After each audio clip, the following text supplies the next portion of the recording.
Kahirapan, ilan sa nagiging suliranin ng karamihan, lalo na ng mga kabataan.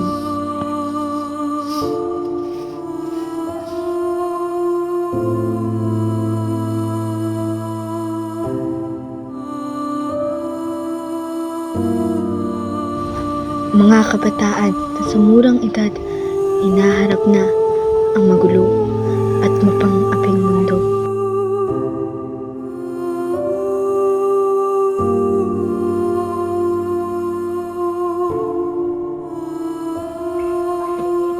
Mga kabataang nakontento sa mababang kalagayan.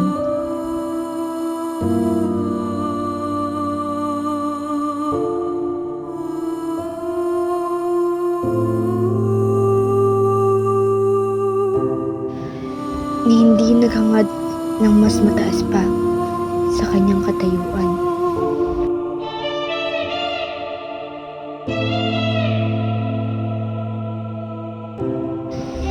Diniskrimina ng kanyang mga kaskwela dahil siya daw ay naiiba sa kanila, kaya mas piniling mapag-isa.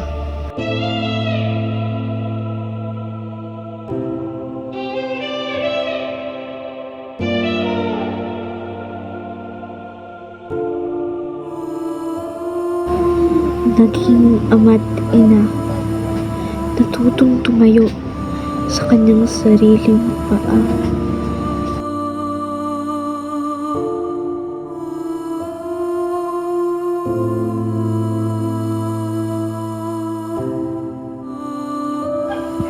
Isa sa nagpapatunay na kabataan ng pag-asa ng bayan dahil sa kanyang katatagan sa pagharap sa mga kasukdulan na isinakatuparan na mapaglarong kinabukasan.